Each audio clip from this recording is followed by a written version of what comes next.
Good afternoon everybody, Rob back again with another video. This time I'm going to show you a car that I bought at Gaydon but I didn't. And this is the car, but I'm not going to show you that car, I'm going to show you that car.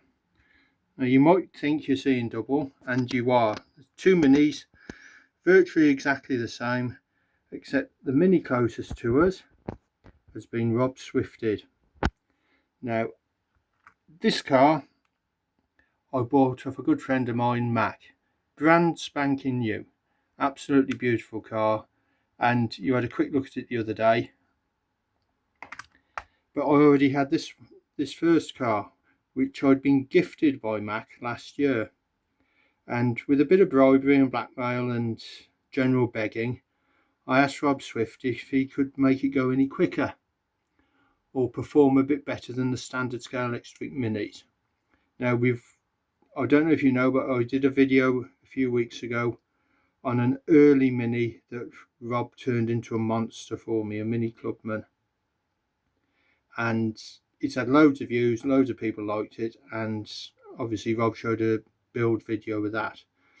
Now I'm not going to show you too much as to what he's done because Rob's bringing out his own video in the next week or so, but I'll tell you what he's done to it. Slotting plus guide with 0.2mm braid. It has now got a solid front axle, not a floppy one like this where the front wheels are independent. That is a solid front axle. So Rob has made a guide holder which is available from him. I'll give you the details in a bit. It's got a vacuum formed interior and vacuum glass, just to prove it. That's the old interior and there's the old glass. So Rob has managed to lose 13 grams of weight from the top half of this car, purely and simply by doing that. So it's now not so top heavy. It's got the original wheels on it, but it's got Pendle slot rear tyres on it, and it's got the magnet fitted. As is standard for me, I run magnets. So what we're going to do, we'll take a quick run around the track and then we'll do some timed laps.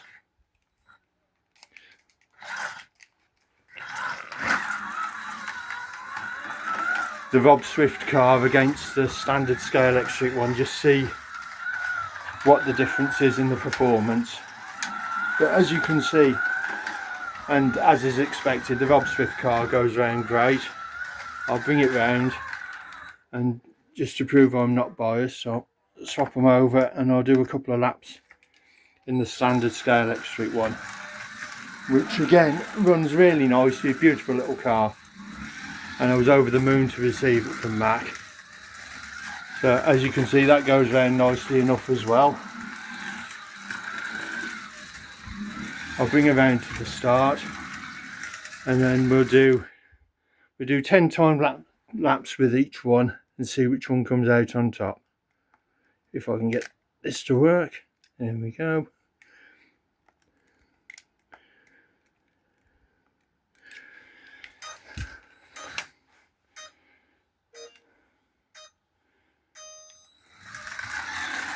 This is the standard car first of all.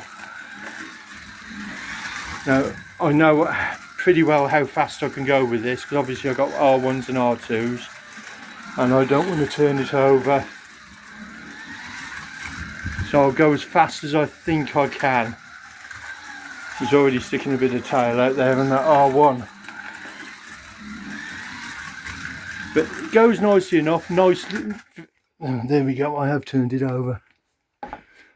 Never mind, soon pop her back on.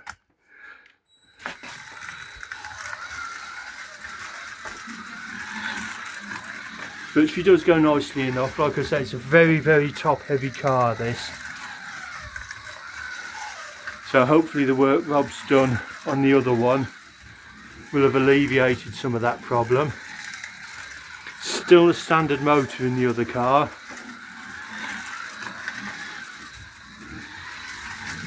quite difficult. I'm trying to drive and film at the same time. I'm a bit limited for height here as well.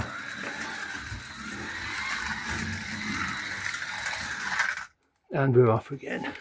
Same corner.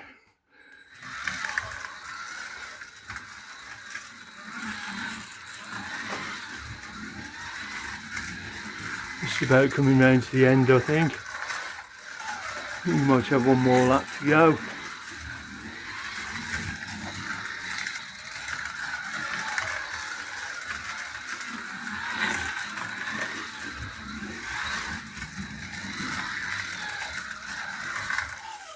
Here we go. Right, and what have we done? Oh, one lap to go. Silly me. Oh well. I think the fact that I've been off twice isn't going to help this car's lap time, unfortunately. There we go, we're stopped now. Fastest time of 8.43. And bear in mind I cocked up that last lap, so unfortunately the overall time doesn't really count, but 8.43. We'll see what we can do with the Rob Swift car now. So I'll take her round to the start.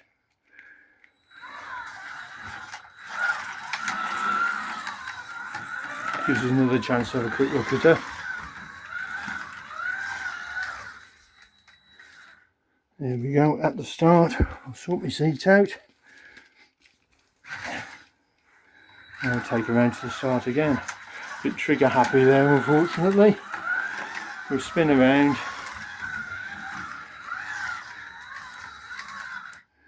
There we go. Right, start race. I'm sure this one is going to be quicker.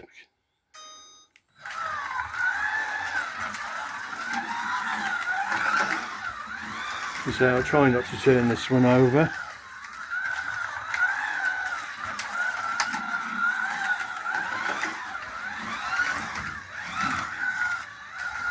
Certainly better on the R1s and the R2s than the standard Mini.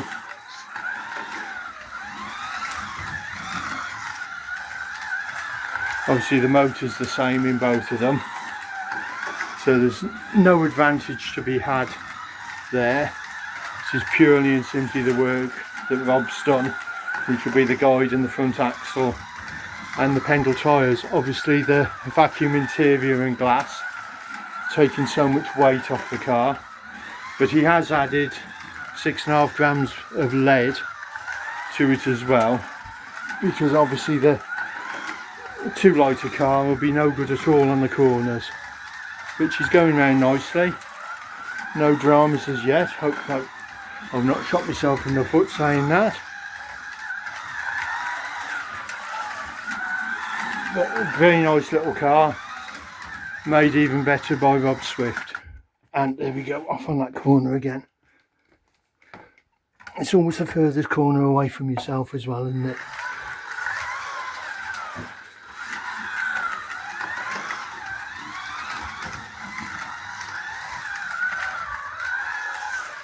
It is a very tight corner, that R1 down there. I'm looking at changing the layout a little, see if I can get rid of that. There we go, we come to the end of our laps and we've got 8.06.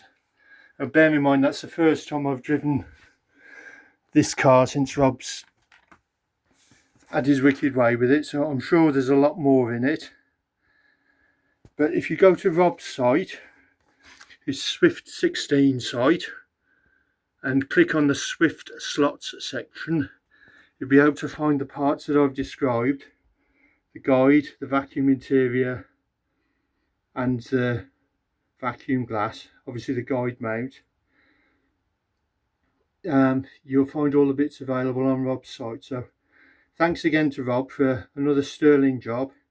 I'm really grateful. He's made a wonderful job of this, and I'm sure with a bit of practice I'll be able to get that well down into the 7s around this layout. But thank you for watching.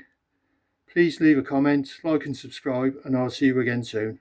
Thank you. Bye bye.